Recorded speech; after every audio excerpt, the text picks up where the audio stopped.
Hi, everybody. So, welcome to Asia in the 19th Century, Chapter 3, Part 2. So, we're going to talk about primarily Indian subcontinent and Southeast Asia. So, let's jump in. So, get comfortable, get something good to drink. I got my tea ready and a cup of water. And yeah, it gets comfortable. So, I think this lecture will not be as long as the previous one.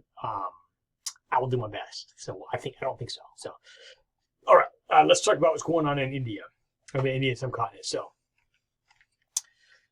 India in the era of colonization by European powers, and as we talked about here on India, kind of brief overview in history prior to this, India is really a region, but it's not a country in a unified modern sense. India is a collection of various empires, some of them quite large and powerful, but the Indian subcontinent is not controlled by one unified central Indian nation or state or government. Instead, it's a competing series of kingdoms, although some quite large, powerful, and wealthy. So, additionally, India is very complex when it comes to language and ethnic groups, as you see here. So if you look at that map here on the left, you can see the wide variety of languages spoken in India. To give you some idea of the complexity of Indian culture, India, as you guys know, has a very large population, and historically that's the case as well. India, again, is not ruled by one central government for the vast majority of its history. Instead, it's regional kingdoms, empires. They have their own distinctive history, culture. Now, they might share some general cultural characteristics with the rest of the Indian population. But still, whether it's cuisine or dialect, outlook, religious practice, etc., there's going to be smaller regional differences, some of them quite significant. So in the era we're talking about prior to British colonization, the typical person that we today would call Indian would be unlikely to see themselves self-identify by that term. Much more likely to identify with the region they're in, perhaps to some degree by religion, but also the smaller state or empire or kingdom that they're in. So probably like multiple ways to identify themselves. But it's been unlikely today to have that larger kind of pan-Indian term using someone from India. Now, the Europeans have been gradually knocking on the door with greater or lesser severity and insistence, sometimes through violence, since the Portuguese first arrived in the early 1500s. You see this map in front of you guys, see various trading ports established on the coast of India. And so for the next really 100 years or so, maybe more than that, the Europeans are not interested in controlling large parts of India. They're quite satisfied, at least in the short term, on controlling these ports on the coast in order to get access to Indian goods of all kinds. But both as a trading location for and a base for trips even farther into Asia, into the Spice Islands, which say be Indonesia, even to Malaysia, on to China and Japan, and India being a way station on that journey, but also as many products within India itself, of course, that they want too. So for all those reasons, you see a whole variety of, you see Portuguese and British and French and Dutch and Danish settlements along the coast, what today would be India and into Bangladesh and Pakistan. But that's going to change. Although initially European powers were satisfied with just ports and trading locations along the coast, that's going to begin to change as sometimes hostility develops to the presence, desire to control more of the riches and capabilities of India. European powers begin to gradually carve out greater and greater portions of India. It's a long story. I'm not going to get into all of it, but eventually the British win that struggle. And they're going to defeat the French and the Dutch and any others who are attempting to colonize large portions of India. Instead, the English are going to win that struggle. And additionally, by saying win that struggle, it also puts the British on a path to gradually colonizing all of today what we know as India. And that path, by the way, is kind of long, and it sometimes involves outright warfare of Great Britain going to war with various Indian kingdoms and principalities. But other times it doesn't. Other times some of the Indian kingdoms realizing that the British, both through the technological strength and military strength, it might be better to ally with them than rather to fight them. So some Indian kingdoms come into the British colonial system I don't know whether I'd say the word voluntarily, but I guess partially voluntarily. Right? Well, the reason why I'm positive that is, I'm sure most of them would probably like to have no influence for the British at all, but realizing the name of the game is Great Britain's growing and ever-mounting power in the Indian subcontinent. Some Indian kingdoms, realizing that reality, stuck between a rock and a hard place, feel like for their own preservation, it's better to work with the reality. But let's say similar in some ways to the American tribes here in the United States, how some of them fought very aggressively against American expansion, as you guys know. Others of them, or individual tribal units within those tribes, sometimes realize we're fighting against a notion here, it's not going to work, and so we better make our best terms what we can. And because the painting you look at here shows an important battle called the Battle Plassy, which was between the British military and the French and also their native Indian allies, in which the British could win that battle. Now, by the way, that did not grant them control of all India. It's not that simple, but did grant them an ever larger say and control of India, even though, again, in that time period, in the 1750s, they still don't control large portions of India. But it is putting them in a driver's seat to control ever larger chunks of India, whether directly or indirectly, begin to control them. So by the end of that battle, like 1757, Great Britain does control quite a bit of that, but again, sometimes it's directly, sometimes through a client state. Client state means that Indian ruler runs his or her portion of India as they wish, but they're also cooperatively working with the British and not going to do things to upset the British. So to some degree, they have autonomy, but ultimately they're not completely independent because they're part of kind of the British colonial system there in India. But there's many more battles to come against, not as simple like one and done, especially because, again, India is not one country, right? So you can't just defeat one indigenous Indian army and then you control India. India is massive, many different kingdoms, so you might win some battles, lose some, eventually take control of one kingdom, but other kingdoms who may be allied with you, others of them are resistant to you. So I'll give you an example of that. So Tipu Sultan, who ruled from 1750 to 1799, is ruler of the southern Indian kingdom of Mysore. And he, for his part, decided there's no way I'm going to work with the British and I'm going to resist them fiercely. And he does. So to this day, in that region of southern India where he's from, many of the Indians there look at him as a freedom fighter, independence fighter, and very proud of his legacy of fighting against British imperial rule. By the way, for a time he was even successful. Now, ultimately he would be defeated, but for a time he was quite successful resisting British military conquest of his kingdom.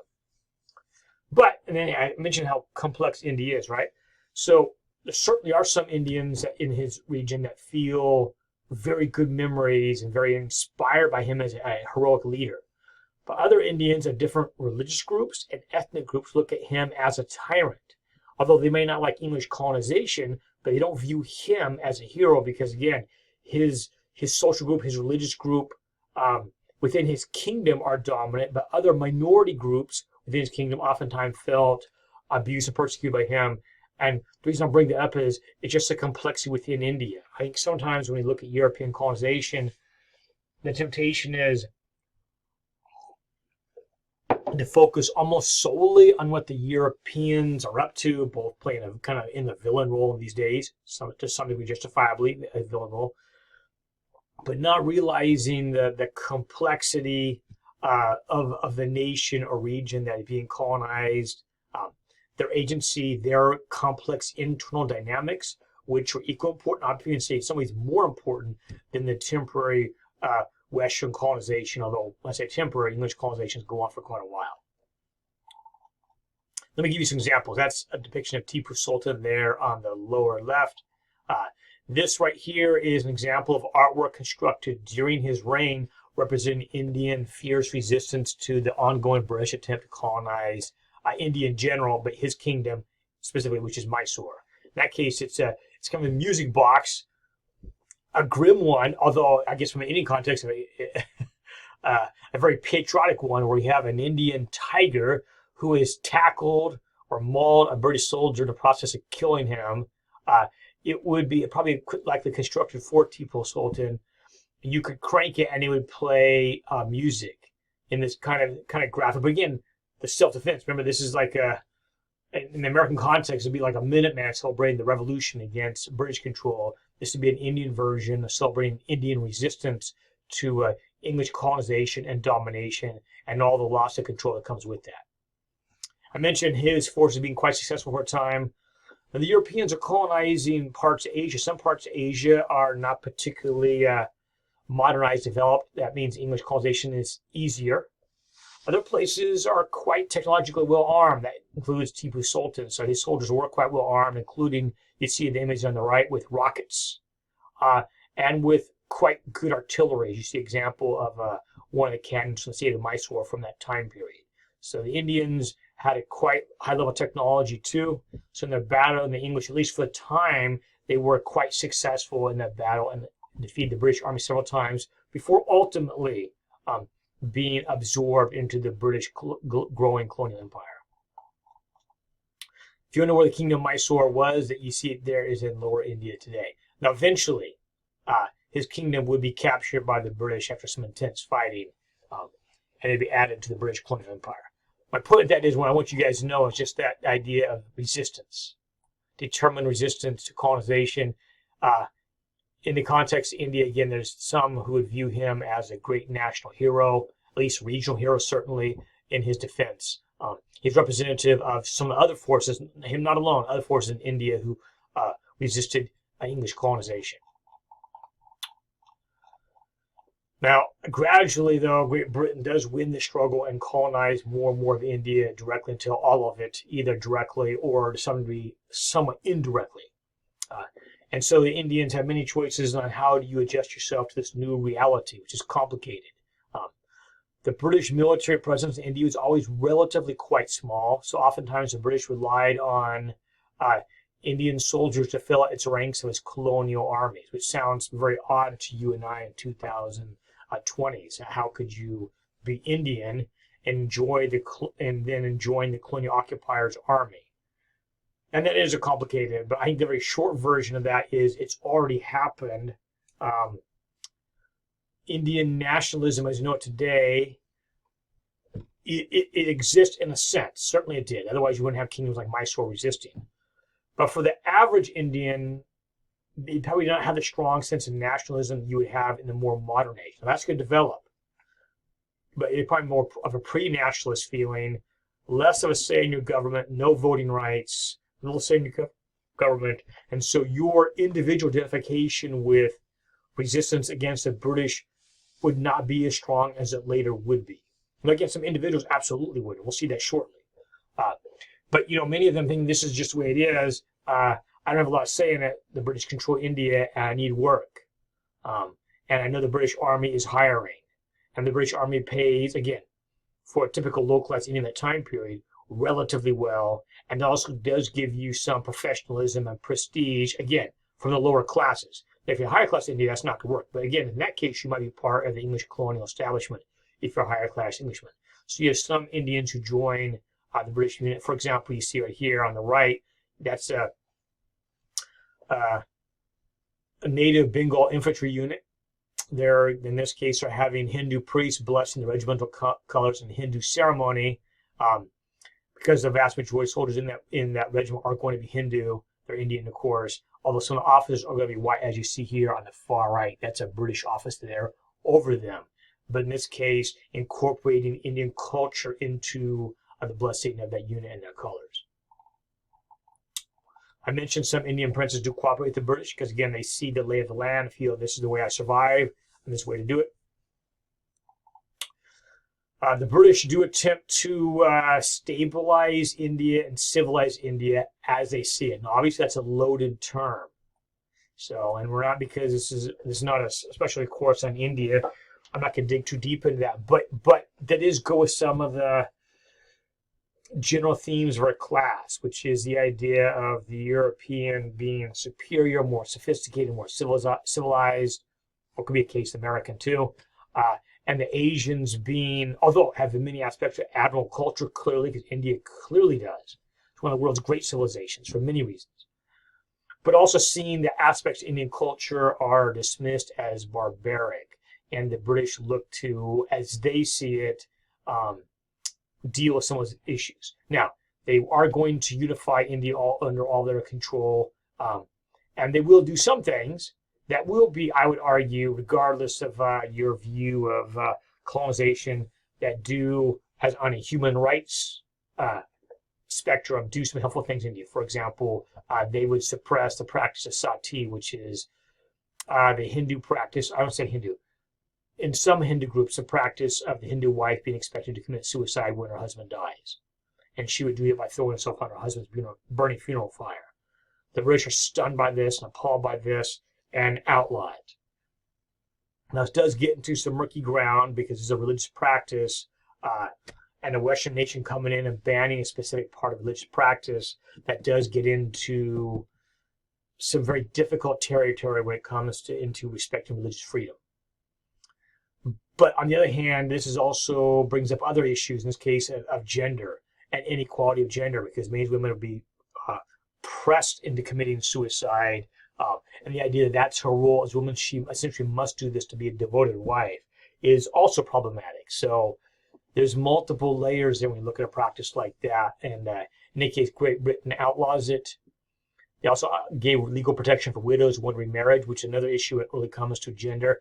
But that's a topic we'll get into later in this semester, which is when Asian immigration arrives in the Americas. There's that immigrations get varied by gender, both how the American public responds to the Asian community, but also within that Asian community and what it means to be a woman within that Asian community, coming from an Asian society that frankly oftentimes does hold women in today what we consider an inferior position or status, with a much more limited range of possibilities for women based on the indigenous Asian culture from which they come.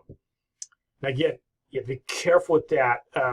I think a knee-jerk reaction would be maybe one of two things, both of which I think would be problematic. One would be to automatically defend any practices that has an origin in a thought system or social system, and say it's Western imperialism or cultural chauvinism to have any criticism of religious practice that involves gender.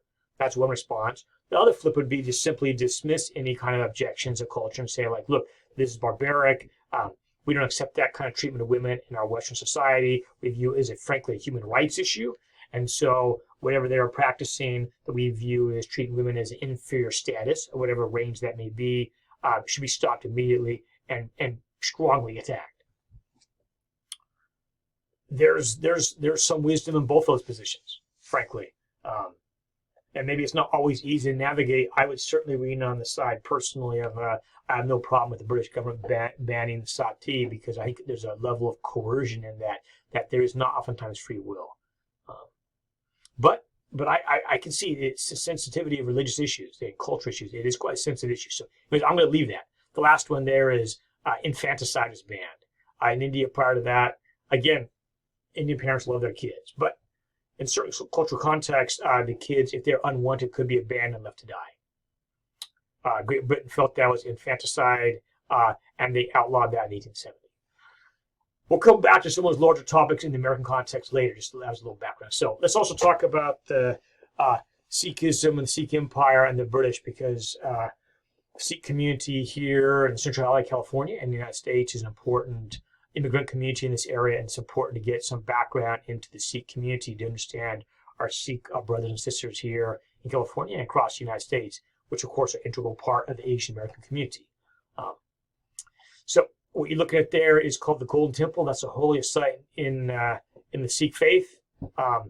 Again, this is a brief overview, so I don't want you to get the idea that any of these cultural origins I talk about, that my 5 minutes, 10 minutes is more than simply scratching the surface. Of course, it's not. So I encourage you guys, if you're curious with any of these topics, this is just like you walked by the buffet and you saw a plate there that looks really good. Like, I got to have more of that. I encourage you guys to, the online universe is full of far more detailed information. This is simply a brief overview to give you an idea, at least a bit of working knowledge, understanding the Asian background for the Asian American communities who have immigrated to the United States, in this case, Sikhism. So, all right. So Sikhism has been, is a religion, a worldview. and historically in India has always been in a minority status within a much, much larger Hindu and Muslim community inside India. What that has meant, unfortunately, for the Sikhs is oftentimes a difficult existence. Now, there's been times when they've been able to live to some degree peacefully with the larger Hindu and Muslim majority community, but sadly, there's many cases of that not being the case too. So, the first of all, of the Sikh Gurus, for example, Guru Nanak was just one of the it's a Freudian slip, of the Sikh Gurus who would be martyred for his faith system, and he'd not be the only one. In the Sikh faith, the Guru is the most important spiritual community leader of the Sikh faith and faithful.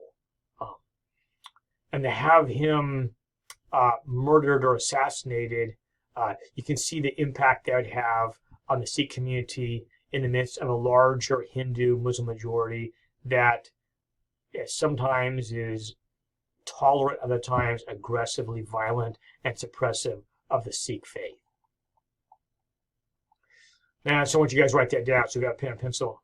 Since the minority status, many times targeted violence and difficulty. So because of that discrimination, again, one more thing I want to add here. So oftentimes in the American context, we naturally in our class, we focus above all on the American context. So we're only going to lightly talk about the Indian subcontinent and Southeast Asia in this lecture. But it's also just important to mention, remember, all these countries and regions have complex histories,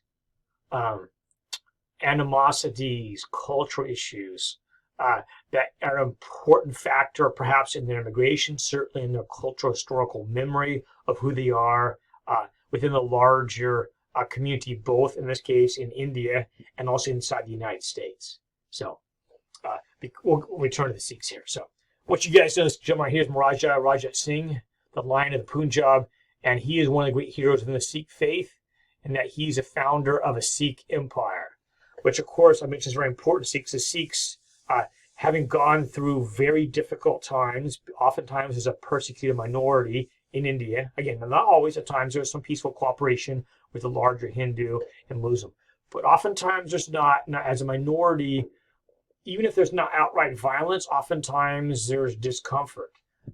Whether you use a term like racism or not, it's not really about race, right? But it is about being seen as less than, right? And othering. And the Sikh community struggling with that, not surprisingly, would like to have the freedom to worship as they see, freedom to live as they see, to raise their families, and freedom not to worry about an outbreak of religious-inspired violence against a minority group, in this case themselves.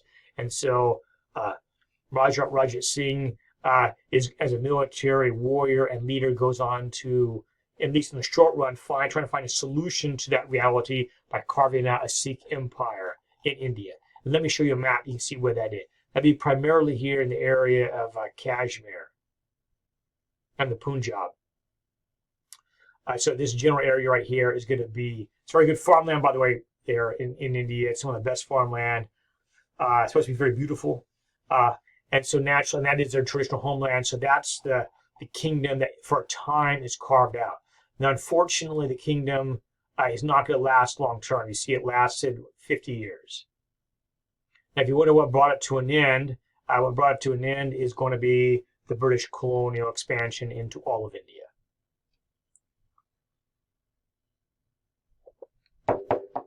Okay. For time, you guys don't have to write down. That's probably a little more text than you guys need. That I don't want you guys to be overwhelmed with that. I just want you to know, for a time, this is a real golden age for the Sikhs in that you have your own independent kingdom.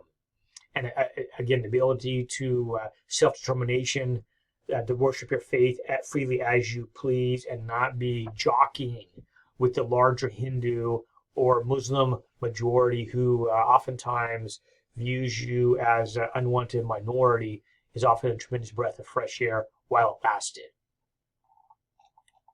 There's some examples of Sikh warriors there on the right. Being a minority kingdom, maybe some of you guys know if you have Sikh friends here in the Central Valley.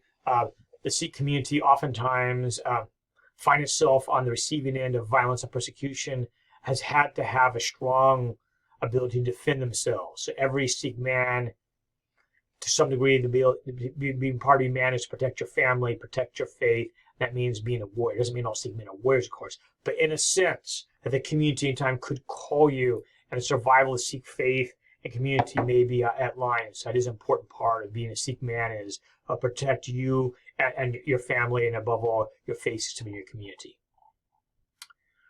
There's some more examples of, today, the primary area where the Sikhs would be in Kashmir and Punjab, which today is sadly divided between India and Pakistan. But that would be the general Sikh heartland in this region right here.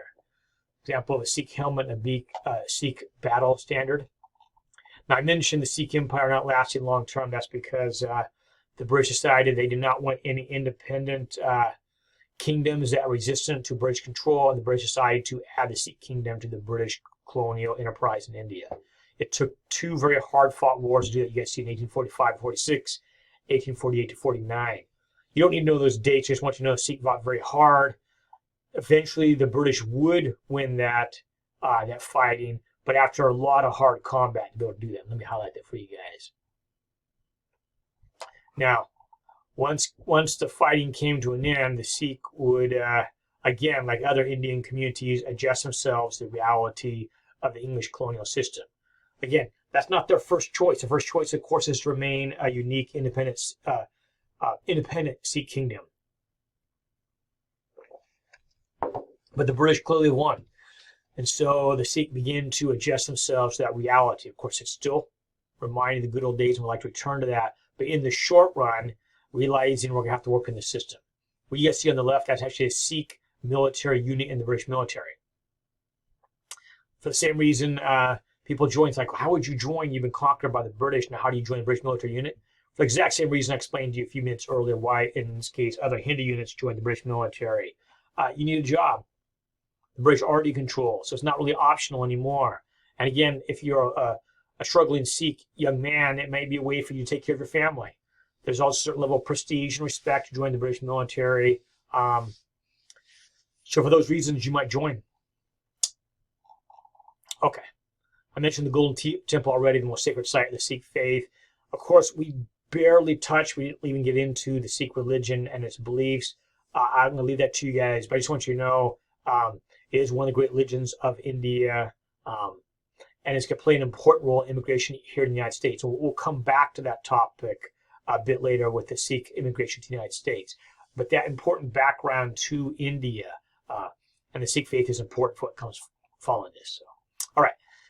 Now, I mentioned Great Britain's gradual colonization of all India, but of course there are many Indians who don't like that. And of course would like to have India free of European colonization, in this case English colonization.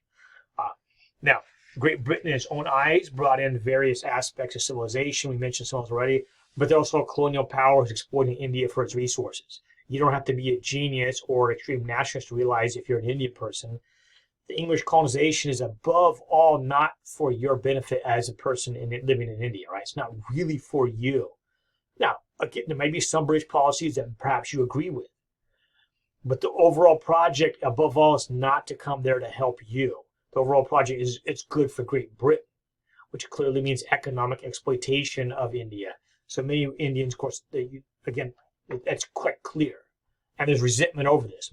I realize that above all, British India is being economically exploited for the benefit of Great Britain, that all the top positions in British colonial India are held for British, naturally. And if you're an Indian and you want to aspire to leadership in government or in law or in the military, you could raise to a certain level in the colonial British scheme, but at a certain level you're going to top out. You also know that in general the British tend to, again, this is a simplification, but tend to view you as an exotic Indian, in some ways admirable, but also in other ways inferior. And that could not help but raise senses of humiliation, indignation in the Indian population. So all that, and there's more, of course, but all that religious, cultural, national grievances against British colonization is going to lead to greater and greater desire for resistance. And that takes us to the Great Mutiny or Great Revolt, depending on your perspective. Great Britain referred to this War of Independence as a mutiny. The Indians, of course, will call it a Great Revolt that took place from 1857 to 58.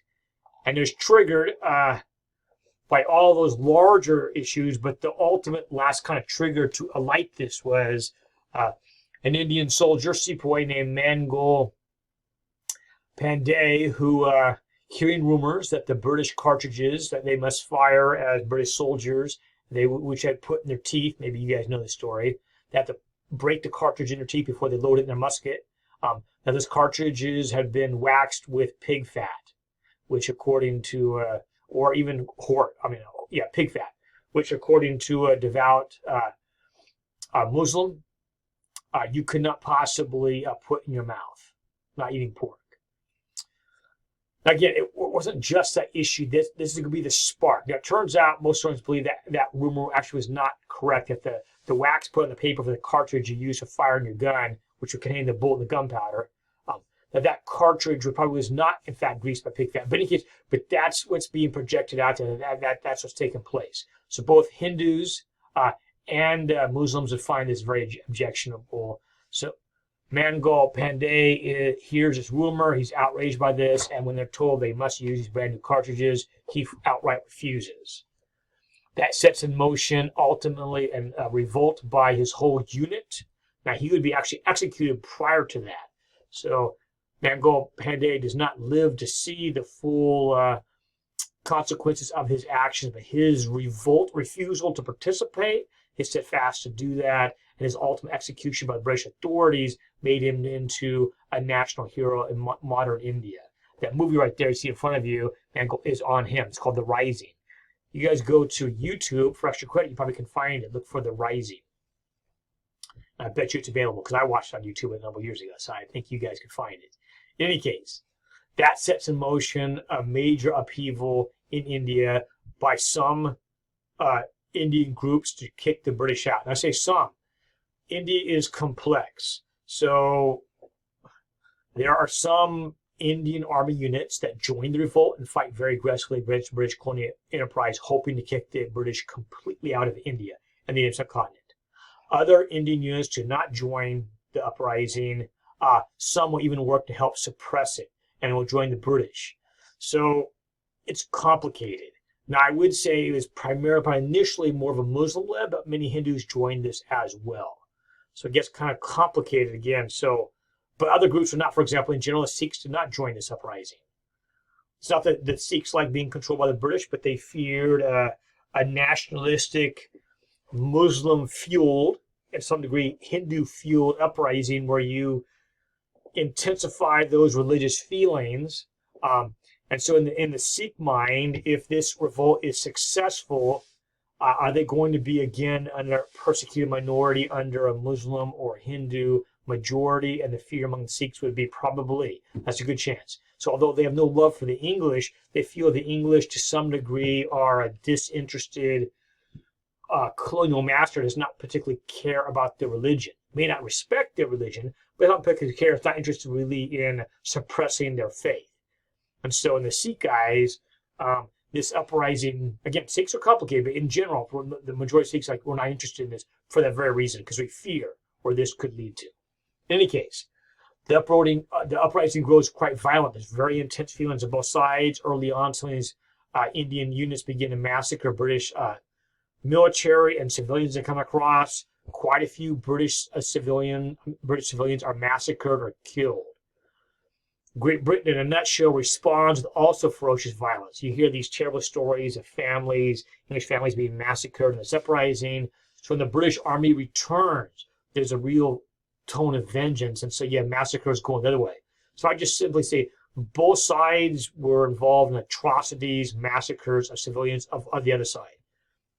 Neither side covered themselves in glory of human rights, as oftentimes both sides saw this as an existential threat to their survival, and both sides use sometimes extreme violence on the other. And both sides would do this. Great Britain, though, eventually wins this and assumes greater control of India following all the terrible fighting. There's some depictions of the fighting there on the left. You see a depiction of Europeans, in this case English civilians, fleeing and being set upon by a cavalry unit of Indian troops who is, in this case, going in the river, hunting down and massacring the civilians in the river.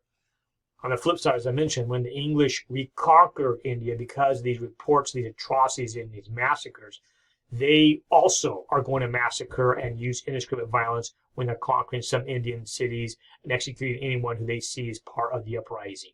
Including, if you look closely, you can see these are British artillery units, and they've taken people who they believe are accomplices or leaders within the great mutiny or revolt, and they're executing them by tying them to the front of the cannon and then firing the cannon, which obviously would just vaporize central part of the body, which is a very graphic way to kill someone.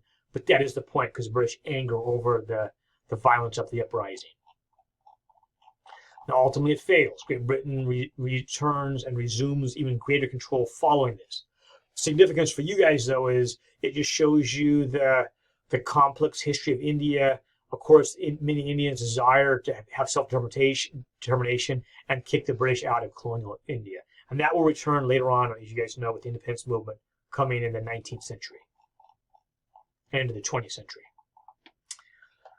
All right, I won't go too deep into this, but of course, India, as I mentioned, is being used by Great British for its own purposes. Growing opium for China is a big one. I mentioned that in the previous lecture. But tea, cotton, sugar, and many other things growing for the British Empire. Great Britain does bring some aspects of modernization to India, rail lines, and some industrial aspects to India. And India, of course, has held on to Great Britain because it's one of the crown jewels of the British Empire. In that case, that's a portrait of Queen Victoria, known as the Empress of India. But as I mentioned, of course, there is resistance, and that's only going to grow. Starting in the 1880s, Indian National Congress is going to form. That'll just get stronger and stronger, and we'll talk about that. That'll be later. So as the resistance against India, British colonization in India grows. Think in the future of Gandhi and similar to Nehru and others who are going to ultimately lead to independence of India. All right, but that's enough for now. Let's leave India and move on to the Dutch East Indies. So the Dutch, as part of spice trade, are going to carve out colonial empire. Today would be primarily Indonesia. We'll be in Malaysia too, but primarily Indonesia, which you guys see right here. And the reason why they do that, of course, is they're after the extraordinary spices that grow, many of them only today would be in the region of Indonesia. The Dutch want access to this, and they get it by carving out colonial empire in Indonesia. So by 1800, the Dutch have seized control of, as you see, all of what today would be Indonesia into New Guinea as well, Java, Borneo, and also Sumatra, and the Spice Islands, which are these areas right here, the Moluccas, these areas right here, which is the Spice Islands. In general, the Dutch exploit, today would be Indonesia, of the Dutch East Indies, for its economic potentials. They are often quite dismissive of the local culture, and some degrees like the British. And any resistance to them was met with very harsh repression. The Dutch, like the English, would over time gradually begin to educate local elites into the Dutch education system and Dutch culture, trying to have a mid-level indigenous Indonesian officials or Dutch East Indian officials who are locals who could participate in the colonial system. It's usually from that class, by the way, that the independence and nationalism would begin to really grow. In this case, the beginning of what today would be Indonesian nationalism. We'll come back to that. All right, let's move on to Southeast Asia, and we're going to do this briefly. But France is going to seize control and colonize all of today what is Vietnam, Laos, and Cambodia. Well, in a later lecture, when we get to the Vietnam War, I'll give you guys a bit more of Vietnamese back history, because the Vietnamese history in Laos and Cambodia, of course, does not begin with the arrival of French. As you guys know, the Great Khmer Empire, for example, encompassed a lot of Laos and Cambodia. So there's already highly sophisticated, very old, developed civilizations already there. But in the age of modernization, of course, the Europeans have the ability, because of superior military technology, among other factors, to colonize large parts of Asia, and the French will seize Vietnam, Laos, and Cambodia. They weren't able to do that all at once. You can take a look at this map right here, and they're able to do that. You see, starting in the 1860s, 1864, they see southern Vietnamese tea, then gradually absorbed more and more of it until after 1900, they sees all of what today would be again Vietnam, Laos, and Cambodia, and brought under today what we refer to as French Indochina. China did try to stop some of this because they viewed this as coming in their territory, but the French would win their struggles as they seized control of all of Indochina. Thailand, on the other hand, is going to stay largely independent of European colonization. There's a depiction of Siam right there. Today we refer to it as Thailand in the West. But they're going to be able to successfully navigate and prevent their absorption into a European empire. Whereas the British could claim all of South India, or all of India, including what we say would be Burma and Bangladesh. Thailand was able to successfully, not without great difficulty and some loss, be able to navigate successfully, maintaining their independence. Thai migration in the United States has not been large scale, but there is certainly a Thai American community here, and the Thais are justly proud of their history and their culture, and also their ability to navigate successfully and not be colonized by European powers, which is not the case for most of Asia. And that takes us to the end of this lecture. We're going to stop right there. We are talking about the Philippines, but we'll do that in much more detail with a later lecture. So the Philippines and America, we'll get to that with a later lecture. So we'll stop right there. You don't need to worry about this right here, because again, we'll get to a more detailed version of Filipino history, but that'll be a little bit later. So with that, everybody, I wish you well. This is the end of Chapter 3, Part 2, and we'll see you with Chapter 4 with the next lecture. So take care, everybody.